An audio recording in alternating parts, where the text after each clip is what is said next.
இயேசு கிறிஸ்துவின் நாமத்தில் உங்களை அன்போடு வரவேற்கிறேன். இன்றைக்கும் கூட அப்போஸ்தலர் நடபடிகளின் புஸ்தகத்தினுடைய பின்னணியம் மற்றும் அதனுடைய ஒரு அறிமுகம், அதை குறித்து நம்ம பார்க்க போகிறோம். நீங்கள் அநேக முறை இந்த அப்போஸ்தலர் நடபடிகள் புஸ்தகத்தை நீங்கள் படித்திருக்கலாம், அல்லது உங்களுடைய சபைகளிலே நீங்கள் பிரசங்கங்களை நீங்கள் கேட்டிருக்கலாம், அல்லது நீங்கள் பிரசங்கித்திருக்கலாம். இந்த புஸ்தகம் மிகவும் ஒரு முக்கியமான ஒரு புஸ்தகமாக இருக்கிறது. நடந்து முடிந்தவைகள், நடந்து கொண்டிருக்கிறவைகள், நடக்கப் போகிறவர்கள், சபைக்குள்ளாக, ஊழியர்களுக்குள்ளாக, ஊழியத்திற்குள்ளாக, தேவ பிள்ளைகளுடைய வாழ்க்கைக்குள்ளாக நடக்கக்கூடிய சம்பவத்தை பரிசுத்த ஆவியானவர் மிக தெளிவாக இந்த புத்தகத்தின் மூலியமாக எடுத்து காட்டியிருக்கிறார். அப்போஸ்தலர் நடபடிகள் அப்படின்னா இந்த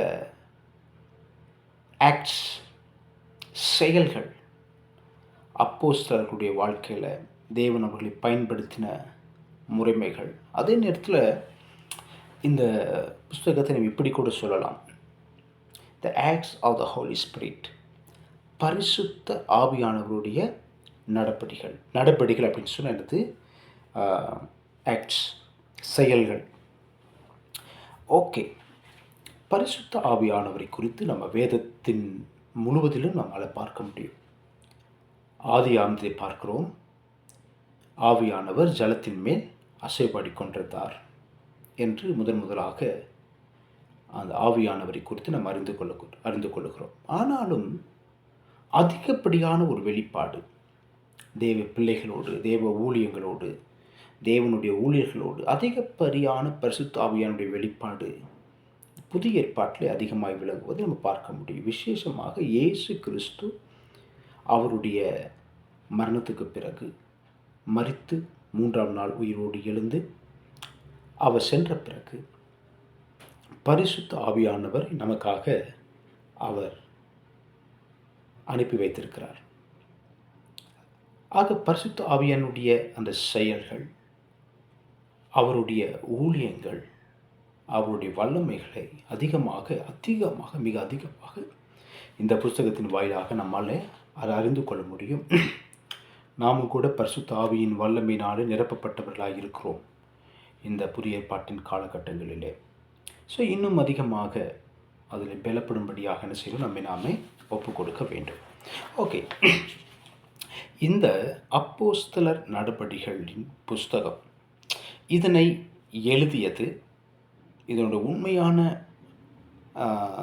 ஆக்கியோன், ஆத்தர் யாருன்னு கேட்டிங்கன்னா நமக்கு எல்லாம் தெரியும், த ஹோலி ஸ்பிரிட், பரிசுத்த ஆவியானவர்.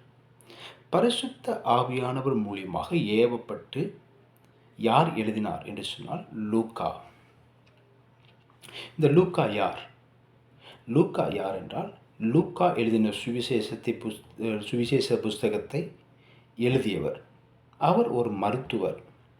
அதே நேரத்தில் பவுலினுடைய ஒரு உடன் ஊழியராக அவர் இருந்தார். எல்லாவற்றையும் இயேசு கிறிஸ்து வாழ்ந்த காலகட்டங்களிலே வாழ்ந்த ஒரு ஒரு மனிதர். அவர் இயேசுவை ஏற்றுக்கொண்டார். அதே நேரத்தில் எல்லாவித காரியங்களையும் அவர் கண்ணார கண்ட காரியங்கள், அதே நேரத்தில் பரிசுத்த ஆவியானவரால் நிரப்பப்பட்ட காரியங்களை அவர் எழுதினார். அப்படி எழுதப்பட்ட புஸ்தகம் தான் இந்த அப்போஸ்தலர் நடபடிகளின் புஸ்தகம். லூக்கா எழுதின சுவிசேஷத்தை நீங்கள் ஆரம்பத்திலிருந்து படித்து அதில் முடிவடைந்த பிறகு நீங்கள் அடுத்த வாசிக்க வேண்டிய ஒரு புஸ்தகம் என்னென்னு கேட்டிங்கன்னா இந்த அப்போஸ்தலர் நடபடிகள் புஸ்தகம். என்று சொன்னால் லூக்கா புஸ்தகத்திற்கும் இந்த அப்போஸ்தலர் புஸ்தகத்திற்கும் ஒரு இணைப்பு இருக்கிறது. அதனுடைய முடிவும் இதனுடைய ஆரம்பமும் அங்கே ஒரு இணைப்பு ஏற்படுகிறது. அந்த முடிவிலிருந்து இந்த 1ஆம் அதிகாரம் இது ஒரு ஆரம்பமாக இருக்கிறது. ஆகவே 2 லூக்காவையும் அப்போஸ்தலர் நடபடிகள் புஸ்தகத்தை இரண்டும் நீங்கள் சேர்த்து வாசிக்கும் பொழுது இன்னும் நீங்கள் அதிகமாக அந்த ஃபவுண்டேஷனை அதிகமாக நீங்கள் புரிந்து கொள்ள முடியும். இந்த அதிகாரத்தில் இந்த புஸ்தகத்தில் 28 அதிகாரங்கள் இருக்கிறது. எப்படி முதலாவது ஆவியானவருடைய ஊற்றப்படுதல், சபை ஆரம்பிக்கப்படுதல், அப்புறம் சபையினுடைய பெருக்கம், பரிசுத்த ஆவியானுடைய செயல்கள், அற்புதங்கள், அடையாளங்கள், ஊழியங்கள், அப்புறம் பவுலுடைய ரட்சிப்பு, அப்புறம் இரத்த சாட்சி, முதலாவது இரத்த சாட்சி, பவுலுடைய ஊழியங்கள், சபை வளர்ச்சிகள், இதெல்லாம் என்ன செய்ய முடியும்? நம்ம இந்த அப்போஸ்தலர் நடபடிகள் புஸ்தகத்தில் முழுமையாக நம்ம பார்க்க முடியும். இந்த புஸ்தகத்தினுடைய ஒரு மையம் ஒரு ஒரு ஒரு கீ வேர்ஸ், ஒரு ஒரு முக்கியமான ஒரு காரியம் அல்லது ஒரு வசனம் என்ன என்று சொன்னால், அப்போஸ்தலர் 1ஆம் அதிகாரம் 8வது வசனம். ஆகையால் நீங்கள் புறப்பட்டு போய் சகல ஜாதிகளையும் சீஷராக்கி பிதா குமாரன் பரிசுத்த ஆவியின் நாமத்தினாலே ஞானஸ்நானம் கொடுங்கள் என்ற அந்த மத்தேயு 29வது அதிகாரத்தின் கடைசி பகுதியில் இருக்கிற அந்த கட்டளையைப் போல் அப்போஸ்தலர் 1ஆம் அதிகாரம் 8வது வசனத்திலே பரிசுத்த ஆவியானவர் உங்களிடத்தில் வரும்பொழுது நீங்கள் பலனடைந்து எருசலேமிலும் யூதேயாவிலும் சமரியாவிலும் உலகத்தின் முடிவு பரிந்து வரைக்கும் கடைசி பரிந்து வரைக்கும் எனக்கு நீங்கள் சாட்சியாக இருப்பீர்கள் என்ற அந்த அந்த இரண்டுக்கும் ஒரு முக்கியமான ஒரு காரியம் இருக்கிறதை நாம் அறிந்து கொள்ள முடியும். அதுவும் ஒரு பிரதான கட்டளை, இதுவும் ஒரு பிரதான கட்டளை. அதுவும் ஒரு வாக்குத்தத்தம், இதுவும் ஒரு வாக்குத்தத்தம். இதுக்கு ரெண்டு என்ன ஒரு ஒரு வித்தியாசம்னு கேட்டிங்கன்னா, அது இயேசு கிறிஸ்து அவருடைய சிலுவை மரணத்துக்கு முன்பதாக சொல்லப்பட்டதான ஒரு பிரதான கட்டளை. இந்த அப்போஸ்தலர் 1ஆம் அதிகாரம் 8வது வசனமானது இயேசு கிறிஸ்து மரித்து அவர் அடக்கம் பண்ணப்பட்டு 3ஆம் நாள் உயிரோடு எழுந்து மறுபடியுமாக எல்லாரிடத்திற்கும் அவர் மரித்தேன் ஆனாலும் சதா காலங்களிலும் உயிரோடு இருக்கிறேன் என்று சொல்லி அவர் காட்சி கொடுத்து அவர் பரத்துக்கு செல்வதற்கு முன்பதாக சொன்ன ஒரு முக்கியமான ஒரு ஒரு வாக்குத்தத்தம், ஒரு கட்டளை, ஒரு பிரதானமான ஒரு காரியம். இதுதான் இந்த புஸ்தகத்தினுடைய ஒரு முக்கியமான ஒரு காரியமாக இருக்கிறது. என்ன செய்யணும்? எருசலேம், அப்புறம் யூதேயா,